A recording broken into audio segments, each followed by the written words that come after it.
I mean, I like kind of brag on Michael Jordan here a little bit, and I think we were a similar ilk with the Jazz. Is I like where guys just tighten their belt up and say, you know what, let's go to work. We just got to get better. Yeah. We got to play harder. We got to play smarter instead of just, where's the grass greener? I'm going to go there and win a championship. Yep. I think it devalues that. You're not climbing the mountain, you're taking a helicopter to the top. Totally agree. So, John Stockton sat there calm and confident, dropping one of the coldest reality checks the league has heard in years. He looked like a man who had nothing to prove and still shut the whole room down with one line. You're not climbing the mountain, you're taking a helicopter to the top. That wasn't some random old school comment. That was a direct swipe at LeBron, delivered by a legend who spent 19 tough seasons battling on the court without ever asking for extra stars to carry the weight. Stockton wasn't putting on a show or trying to go viral. This was real talk from someone who built respect the hard way. Stockton wasn't some loud entertainer chasing attention. He was the quiet mastermind who handed out 15,806 assists and never complained about teammates or situations.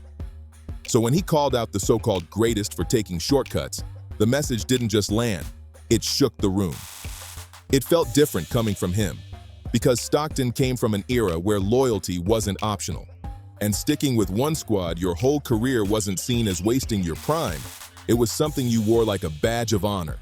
And honestly, hit that subscribe button because this moment might be the spark that starts cracking LeBron's whole legacy, and the next chapters are about to get even wilder.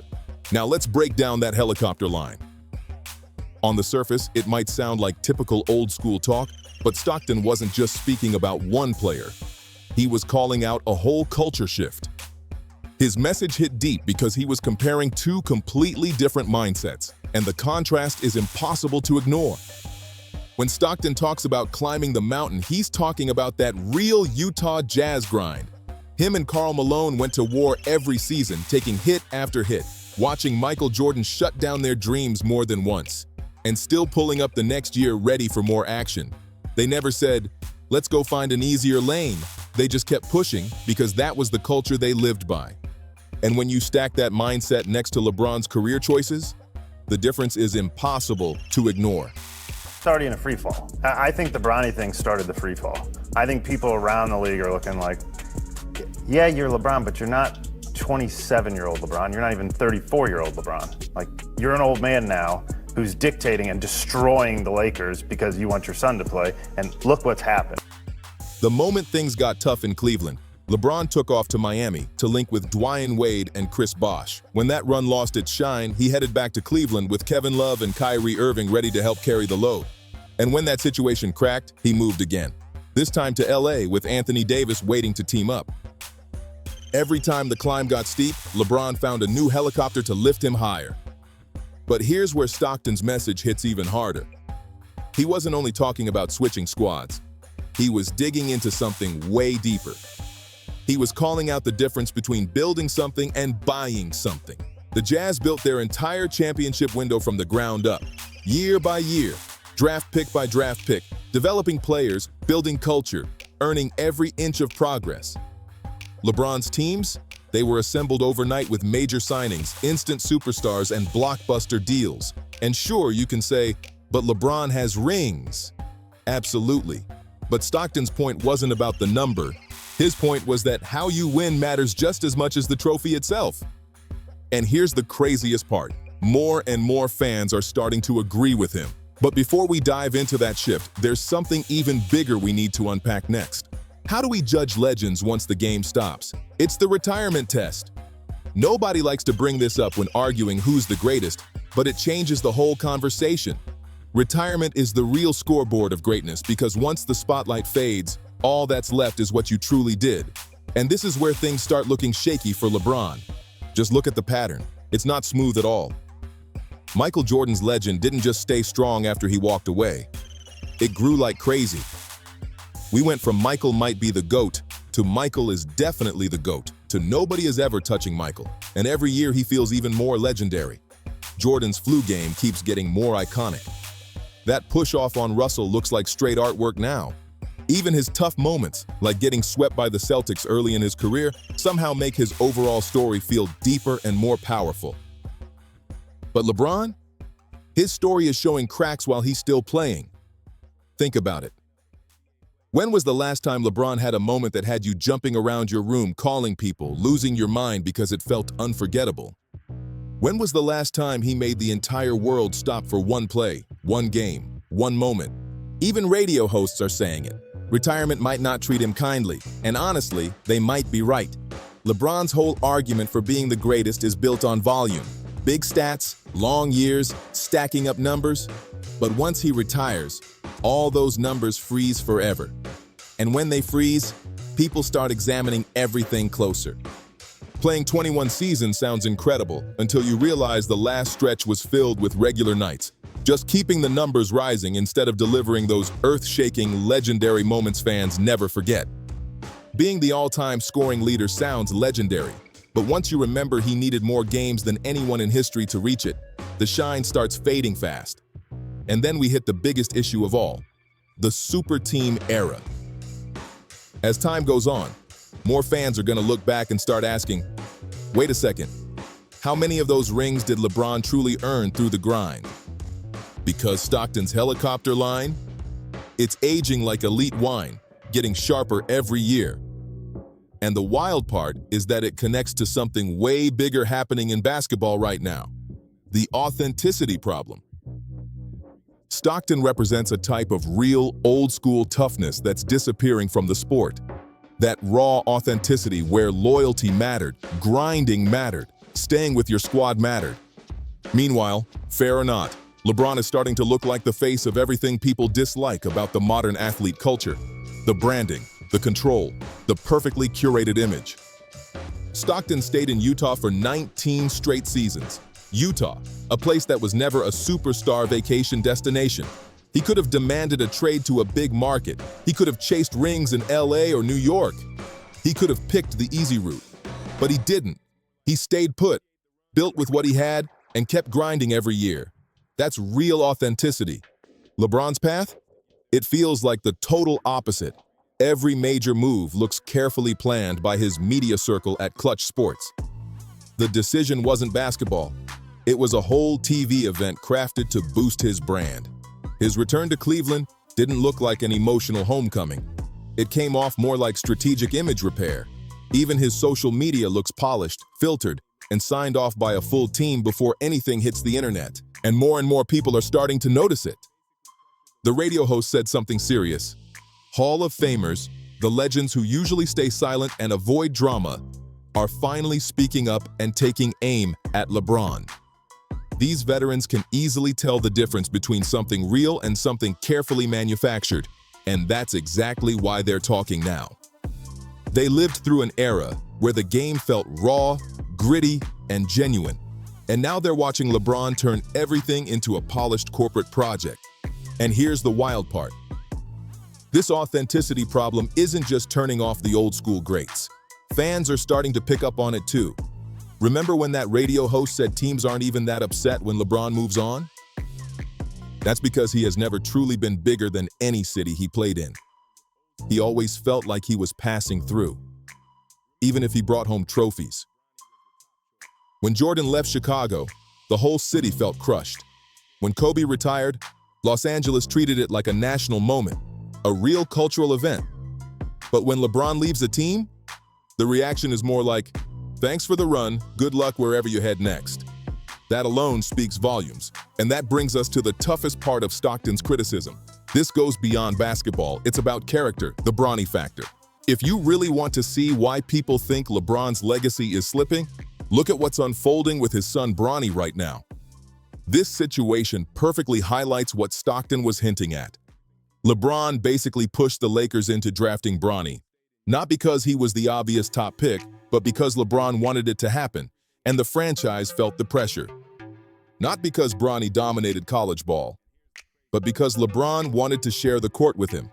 And LeBron usually gets whatever he sets his mind to. That right there is the full helicopter mindset on display. Instead of letting Bronny build his own lane the traditional way, maybe grinding in the G League, earning minutes, proving himself step by step, LeBron lifted him straight into the league, and everyone around simply went along with it because it was LeBron making the call. But here's the part that really hurts the whole situation. It makes LeBron look like someone who puts personal goals above the squad's long-term success, no matter what. The Lakers didn't bring Bronny in because they believed he'd instantly help them win games. They brought him in because they were worried LeBron would bounce if they didn't, and fans are noticing it. People around the league are basically saying, yes, you're LeBron, but you're not 27-year-old LeBron anymore. Now you're a veteran pushing a franchise to bend so your son can get minutes, and that's a tough look. It sounds harsh, but it's also real. What LeBron is doing with Bronny feels a lot like what privileged people do everywhere, using their status to create shortcuts their kids would never get otherwise. Most regular families never see opportunities like that, and it connects perfectly to Stockton's mountain versus helicopter line. Stockton's children didn't get pushed straight into the league just because their dad was John Stockton.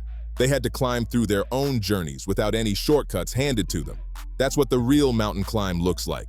Meanwhile, the Bronny situation is just the surface layer. There's an even deeper message hiding underneath, and it hits harder once you look at the bigger picture. It's all part of a bigger pattern that's followed LeBron throughout his entire career, and that leads us straight into the clutch sports empire. Most fans don't realize LeBron isn't just a basketball player anymore. He's the head of a full-blown media and business machine with deep influence across the league, and that machine is Clutch Sports. When the radio host said, "Stockton does not work for Clutch Sports and will never work for Clutch Sports," they were hinting at something major.